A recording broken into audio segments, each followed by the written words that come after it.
Itukuzwe damu ya Kristo. Karibu mpendo mtazamaji wa Mwangaza Digital na msikilizaji wa Radio Mwangaza FM, tuweze kusikiliza na kutafakari pamoja ujumbe wa Mtakatifu Gaspari del Bufalo, ikiwa ni tarehe 1 Machi. Hii ndiyo alama wazi inayomtofautisha mfuasi wa kweli wa Kristo: kuteseka kwa ajili ya upendo wake na kunywa tone dogo la damu ibubujikayo kutoka kikombe cha mateso ambacho Kristo alikinywea hadi tone la mwisho kwa ajili yetu. Hii ndiyo alama wazi inayomtofautisha mfuasi wa kweli wa Kristo: kuteseka kwa ajili ya upendo wake na kunywa tone dogo la damu ibubujikayo kutoka kikombe cha mateso ambacho Kristo alikinywea hadi tone la mwisho kwa ajili yetu. Ndugu zangu wapendwa, Mtakatifu Gaspari anatueleza ukweli mgumu lakini wa thamani. Ufuasi wa kweli wa Kristo unahusisha kuchukua msalaba wetu. Yesu mwenyewe alisema maneno haya wazi: kama mtu yeyote anataka kunifuata, na ajikane nafsi yake na uchukue msalaba wake. Rejea Injili ya Mathayo sura ya 16 mstari wa 24. Lakini nini maana ya kunywa tone dogo la damu ibubujikayo kutoka kikombe cha mateso? Inamaanisha kushiriki katika mateso ya Kristo kwa njia ndogo ndogo katika maisha yetu ya kila siku. Paulo mtume anasema, sasa ninafurahi katika mateso yangu kwa ajili yenu, nami nayatimiza katika mwili wangu yale yaliyopungua katika mateso ya Kristo kwa ajili ya mwili wake ambao ni kanisa. Rejea waraka mtume Paulo kwa Wakolosai sura ya 1 mstari wa 24.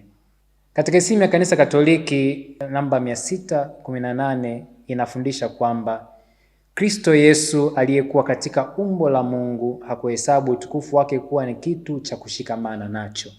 Akajinyenyekeza mwenyewe, akawa mtiifu mpaka kifo, na kifo cha msalaba.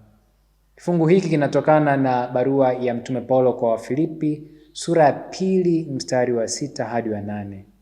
Kwa hiyo sisi tunaitwa kufuata mfano huu wa Kristo wa kujinyenyekesha, kujitwalia hali ya watumishi na kuwa waaminifu kwa wito wa Mungu, kujitoa kwa hali zote ili tu mapenzi ya Mungu yatimizwe ndani ya maisha yetu.